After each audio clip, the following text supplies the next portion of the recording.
Hey guys, welcome to my channel. Thank you for clicking this video and I hope you do enjoy it. If you enjoy it, leave a like and maybe share or leave a comment so I can make more like this.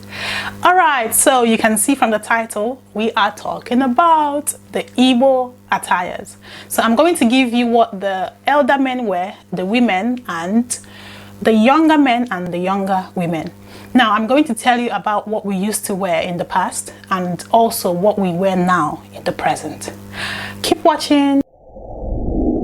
So you know the Igbo people, we like to look sharp, we like to look dapper. So our attires are always on point. Yeah? So now let me tell you, I'm going to start with the cap. Usually we wear the men, not everyone, the men wear the red cap and we call this obu. Okay? This obu is mainly worn by important people in the community. When I say important people, I mean the titled men, the chiefs, nze, nozo. The red color of the cap signifies fire. Now, this cap was basically given to the nze in the past, and these were the warriors, and then to the ozo, who were the apprentices to the warriors. Now, if you're used to Nollywood movies, those traditional movies that the settings were in the village, you would notice that these red caps were always used. Also, you would notice sometimes they have to go on missions. These warriors have to go on missions to find the egg of life.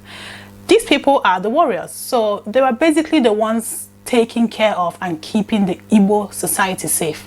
So as a way of appreciating them and showing that they are actually brave warriors, they get to wear these caps.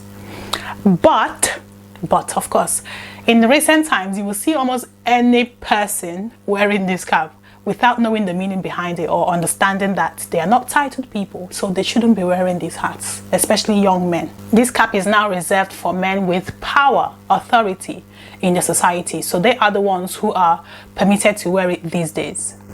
And not just these people, but those who have contributed significantly to the society, they are also honored.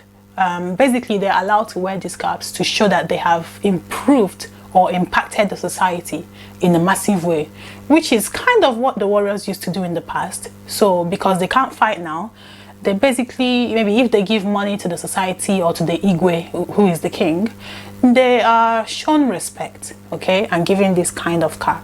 It is to be noted that in modern times, the chiefs and kings in the society are permitted to wear these caps nowadays. So you could see chiefs wearing them now.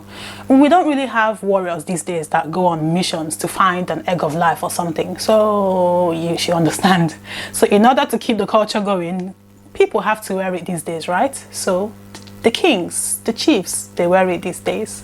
Sometimes if you look closely, you would notice that there are some people who have feathers. So this is the feather of an eagle, which we call ugo. So sometimes men who are really high ranking in society put these feathers, just one feather, on their cap to show that they are actually, you know, people of importance. So that's how you can differentiate. You see people wearing the red cap and you might see one or two persons with this feather. Just know that this shows this person is of a higher rank than the others. Now coming down, we have the shirt. Let's call it a shirt for now. We call this the ishiago. Okay, it can be in red, in black, or in white. Usually the style is a short sleeve or a long sleeve, but it has to be like almost knee length. It can't be the normal size of a shirt, you know, the normal length of a shirt. No, it has to be all the way to the knee, because you know, that's just how we are, the Igbo people. It's to be known that in Igbo culture, we put significance in everything. Everything has a meaning. There's a reason behind almost everything. What I'm talking about, the ishiago, actually, like I mentioned, the colors involved. The white signifies purity and also knowledge in making judgment. Now, this is important because I'm going to talk about the chief priests. When you watch some movies, you get to see the chief priests who are like the ones that talk to the oracles and the ancestors.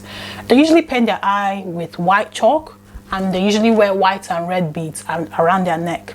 This shows that they are actually the judges, you know, the people that make the final statement in the society. If there's a problem or a quarrel between two people or two whatever cultures or whatever, you know, or two villages, you know, these people are consulted because they are the ones who can make the right decision in such a situation. So that's the importance of the color. The akwacha, or which means white outfit worn by the king, who is the Eze, actually signifies purity. The Eze's cap and the Ezenri have this white robe, white and black robe, that signifies Eke. Eke means serpent.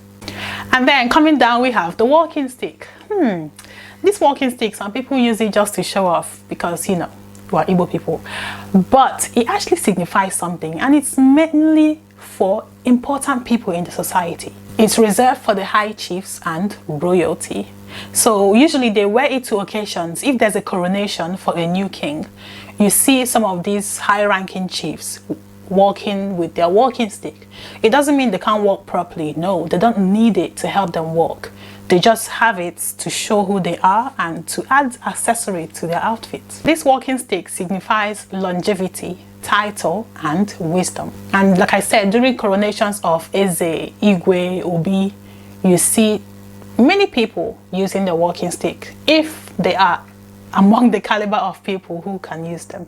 Well, for the maidens, who are the unmarried women, the pure ones, the virgins in the society. Yes, anyway, they used to tie just a tiny wrapper around their waist, a tiny wrapper around their breasts, and beads around the necks to accessorize, and sometimes the ankle. Now, I think they do this to showcase their beauty, to show what they can offer, you know, maybe. But these days, after getting married, you have to cover up, okay, and those days as well. So that's the difference between the attire of the married women and the unmarried women. In the past, these days we wear our normal modern clothes, right? But the times that we wear the maiden outfit is usually when there's a dance, you know, when we have to showcase a dance the cultural way. We wear these things to show forth our culture. So guys, that will be the end of the video. Please, if you have any more contributions about this, write it in the comment section, or if you have anything you want me to talk about, please do write it down below. Like this video if it has helped you, and share it for those who might be interested. Next week I'm bringing you a video on the Igbo dishes, the local ones. So you don't want to miss it. You don't want to miss it. So please subscribe and click the bell button so that when I upload this video next week, you will get an email. Yeah. All right. Thanks once again for clicking on this video. I appreciate. Bye.